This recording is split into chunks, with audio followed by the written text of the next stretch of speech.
ഈശോ മിശിഹായ്ക്ക് സ്തുതിയായിരിക്കട്ടെ. വീണ്ടും ഒരു മംഗളവാർത്താ കാലത്തിലേക്ക് നമ്മളെല്ലാവരും പ്രവേശിച്ചിരിക്കുകയാണ്. വീണ്ടും ഒരു 25 നോമ്പിലേക്ക് നമ്മളെല്ലാവരും സന്തോഷപൂർവ്വം പ്രവേശിക്കുന്നു. ഈ നോമ്പ് കാലഘട്ടം 25 ദിവസങ്ങളും വിശുദ്ധിയോടുകൂടി മുന്നോട്ട് പോകുവാനും യേശുവിനെ പിറക്കാൻ പാകമായ ഒരു നല്ല പുൽക്കൂട് നമ്മളെല്ലാവരുടെ ഹൃദയത്തിൽ സ്വന്തമാക്കുവാൻ അല്ലെങ്കിൽ സജ്ജമാക്കുവാൻ ദൈവം നിങ്ങളെല്ലാവരെയും സമൃദ്ധമായിട്ട് അനുഗ്രഹിക്കട്ടെ എന്ന് പ്രാർത്ഥിക്കുകയും ചെയ്യുന്നു.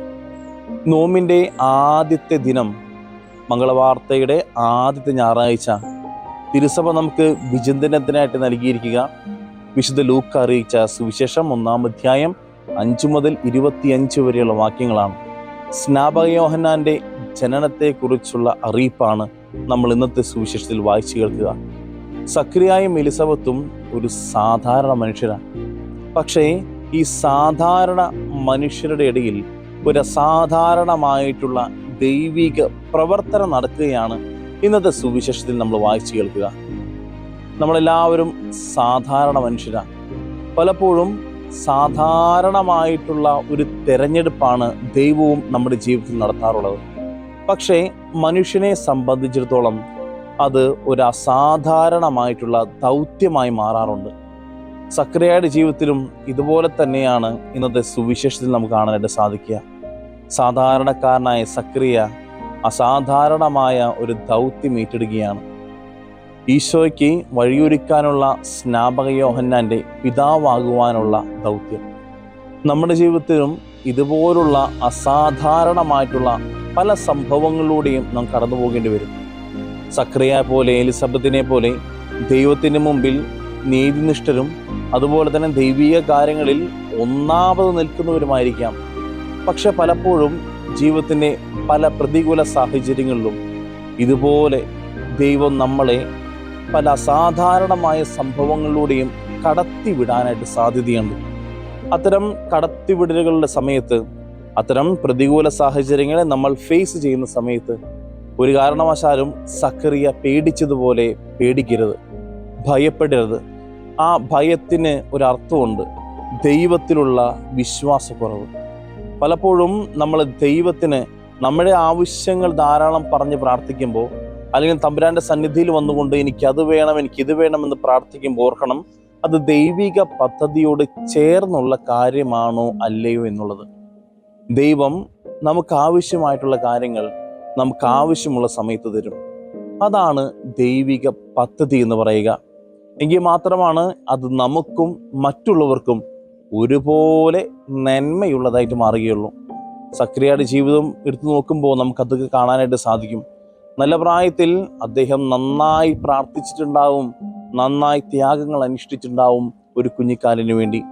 പക്ഷേ ദൈവത്തിൻ്റെ സമയമെന്ന് പറയുന്നത് ഈ സമയത്താണ്, പ്രായമായ സമയത്താണ്.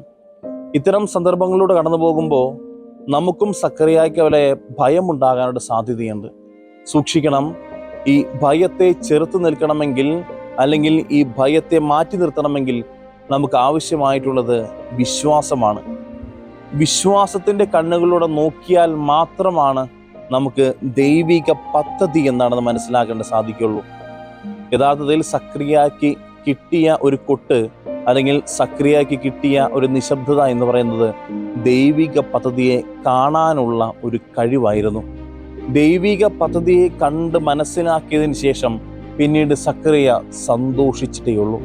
നമ്മുടെ ജീവിതത്തിലും പല പ്രതികൂല സാഹചര്യങ്ങളുടെ അസാധാരണമായ നിമിഷങ്ങളോട് കടന്നു പോകുമ്പോൾ ഓർക്കണം, അത് ദൈവിക പദ്ധതിയുടെ ഭാഗമാണ്.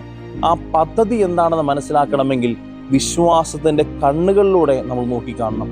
ആ വിശ്വാസത്തിൻ്റെ കണ്ണുകളിലൂടെ നമ്മൾ ആ ദൈവിക പദ്ധതി എന്താണെന്ന് മനസ്സിലാക്കി കഴിഞ്ഞാൽ പിന്നെ അവിടെ ദൈവത്തിൻ്റെ സ്നേഹവും പരിപാലനയും ദൈവത്തിൻ്റെ നന്മയും കൂടാതെ ദൈവാനുഭവവും നമുക്ക് സ്വന്തമാക്കാനായിട്ട് സാധിക്കും.